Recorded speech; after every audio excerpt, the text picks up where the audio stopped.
Salut, moi c'est Pauline. Je suis infirmière au CPOA et je vous invite à me suivre pour ma journée de travail.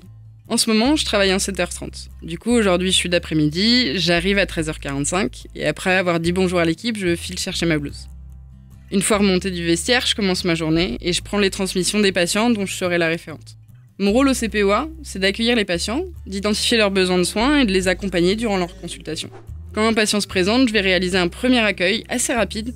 Grâce à quelques questions ciblées, je vais déterminer le degré d'urgence de sa situation et donc l'orienter vers le circuit le plus adapté. Si je vois que c'est quelqu'un qui peut s'agiter et pour qui on va plutôt opter pour une hospitalisation, on va l'orienter vers le circuit chaud. Si c'est plutôt un suivi ambulatoire qui apparaît, ce sera le circuit froid. Il va être reçu du coup en entretien par le premier infirmier disponible. En l'occurrence, je suis disponible, je vais pouvoir l'accompagner dans la zone des entretiens infirmiers en vue d'établir un lien avec cette personne, de comprendre les raisons qui l'amènent aux urgences, qu'elle me présente un peu son histoire, son parcours de soins. J'identifie les risques auto- et hétéro-agressifs et je vais pouvoir évaluer sa souffrance et ses symptômes psychiatriques. Une fois que cet entretien est terminé et en attendant le médecin, je vais pouvoir compléter ou créer son dossier dans notre logiciel informatique. Je peux être amené à appeler les partenaires de soins, sa famille aussi avec son accord. Et une grande partie de mon travail à ce moment-là, c'est vraiment d'identifier son secteur de soins. Ça, c'est en fonction du lieu où il habite. Ça peut être un peu compliqué en Ile-de-France, mais au CPOA, on est vraiment référent de la sectorisation. Et donc c'est important d'y consacrer du temps. Quand un psychiatre est disponible, il va venir me voir pour que je lui présente la situation.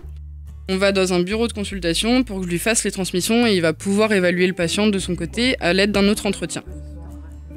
Après cet entretien médical, on se retrouve en équipe avec le médecin senior, l'interne et moi qui avons pris en charge le patient pour décider de la meilleure orientation possible. Ça peut être le garder quelques heures de plus pour évaluer son état, ça peut être une hospitalisation, une consultation en ambulatoire ou parfois on fait revenir les patients au CPOA dans ce qu'on appelle les consultations post-urgence.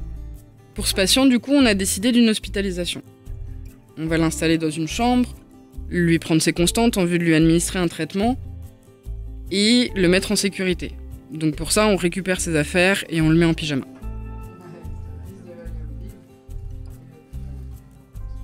Dans l'attente de son transfert, je travaille beaucoup avec les aides-soignants pour les actes de vie quotidienne.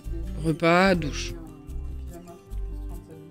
Du coup, une fois que le patient est en sécurité, installé en chambre, moi je vais appeler le service où il doit être transféré.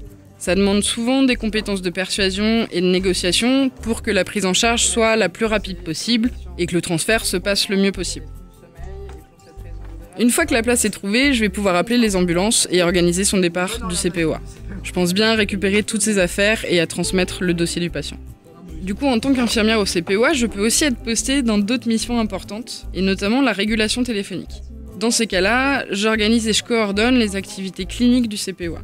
Mais je vais aussi recevoir des appels venant de toute personne qui cherche à contacter les urgences. Ça peut être des patients, ça peut être leurs proches, et ça peut être d'autres services qui veulent nous adresser quelqu'un. Mon rôle, c'est de les aider et de les orienter au mieux. Au CPOA, on reçoit aussi des familles et des proches qui viennent nous signaler une situation inquiétante. Dans ces cas-là, on les voit avec un médecin. Certaines de ces consultations peuvent amener à partir en visite à domicile. On part en équipe, infirmiers, médecins et cadres, pour aller rencontrer les personnes sur leur lieu de vie et déterminer avec eux leurs réels besoins en soins. Et voilà, du coup c'était une journée type d'un infirmier au CPOA. J'espère que ça vous a plu et je vous dis à bientôt.